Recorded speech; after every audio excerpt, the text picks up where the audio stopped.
கடவுள் யாரிடம் நெருங்குவார், யாரிடம் நெருங்க மாட்டார்? ஓம் மகாகணாதிபதயே நமஹ.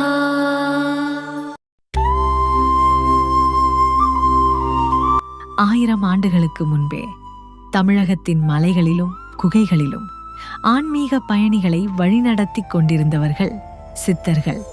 அவர்களின் வார்த்தைகள் பாமரர்களின் மனதையும் மகத்தான அரசர்களின் இதயத்தையும் ஒரே நேரத்தில் தொடும் வல்லமை கொண்டவை. சித்தர்கள் போதித்தது வெறும் தத்துவம் அல்ல, அது வாழ்க்கைக்கான மருந்து, மனதுக்கான ஒளி, ஆன்மாவுக்கான உணவு. இன்றும் அந்த சொற்கள் நம் வாழ்க்கையில் ஒலிக்கின்றன, எச்சரிக்கையாக, ஆசீர்வாதமாக, வழிகாட்டுதலாக. இந்த ஆவணப்படத்தில் அந்த சித்தர்களின் ஒரு சிறப்பு செய்தியை நாம் கேட்கப் போகிறோம். அது நம் உள்ளத்தை சுத்தப்படுத்தும் ஒரு தெய்வீக அழைப்பு.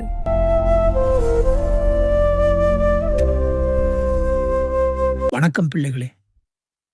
இன்று நாம் கேட்கப் போகும் சிந்தனை மிக எளிதானது, ஆனால் அதில் மறைந்திருக்கும் உண்மை மிக ஆழமானது. கடவுள் யாரிடம் நெருங்குவார், யாரிடம் நெருங்க மாட்டார்? நமக்கெல்லாம் ஒரு எண்ணம் உண்டு, இறைவன் எல்லோரிடமும் சமமாக இருக்கிறார்.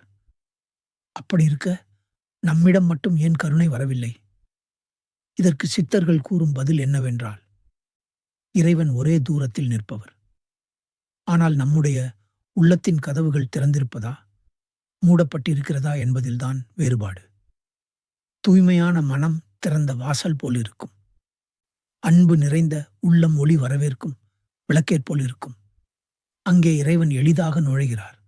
ஆனால் பொறாமை, பொய், வெறுப்பு, பேராசை, கோபம், இவை அனைத்தும் உள்ளத்தின் கதவுகளை மூடும் பூட்டுகள். அந்த பூட்டுகளோடு இருந்தால் கடவுளின் ஒளி அருகே வந்தாலும் உள்ளுக்குள் புக முடியாது. இதை ஒரு சீடன் தனது குருவிடம் கேட்டான். குருவே, பேராசை, கோபம் போன்றவை மனதில்தான் இருக்கின்றன. அவை எப்படி உடலையும் வாழ்க்கையையும் பாதிக்கின்றன? அப்போது ஆசான் ஒரு கனமான கல்லை சீடனின் மடியில் வைத்தார். முதலில் அவன் சுமூகமாக இருந்தான். சில நிமிடங்களில் கால்கள் வலித்தன. பின்னர் உடல் நடுங்கத் தொடங்கியது. இறுதியில் அவன் கூச்சலிட்டான், குருவே, இனி தாங்க முடியவில்லை. ஆசான் கல்லை எடுத்துவிட்டு சொன்னார், மகனே, இதுவே வாழ்க்கையின் உண்மை. பேராசையும் காமமும் பொறாமையும் முதல் பார்வையில் எளிது போல தோன்றும். ஆனால் மெதுவாக அவை உடலை பாதித்து மனதை அசைத்து வாழ்க்கையை நொறுக்கிவிடும். நமக்கு தேவையானதை மட்டுமே சுமந்தால் உடலும் மனமும் இலகுவாக இருக்கும். ஆனால் பேராசை சுமந்தால் அது நம்மை உடைத்து வீழ்த்தும். இதனால் தான் சித்தர்கள் சொல்கிறார்கள், அன்பே கடவுள், தூய்மையே வழிபாடு. கடவுள் நம்மிடம் நெருங்க வேண்டும் என்றால் அதற்கான அழைப்பிதழ் நம்மிடமிருந்தே வர வேண்டும். அந்த அழைப்பிதழ் ஒரு சுத்தமான சிந்தனை, ஒரு கருணையான செயல், ஒரு தியாக மனம். இவை நம் வாழ்க்கையில் வளரும்போது கடவுள் நம்மை விட்டு விலகாமல் நம்முள் தங்கிவிடுகிறார். இறைவனை வெளியில் தேடாதீர்கள்.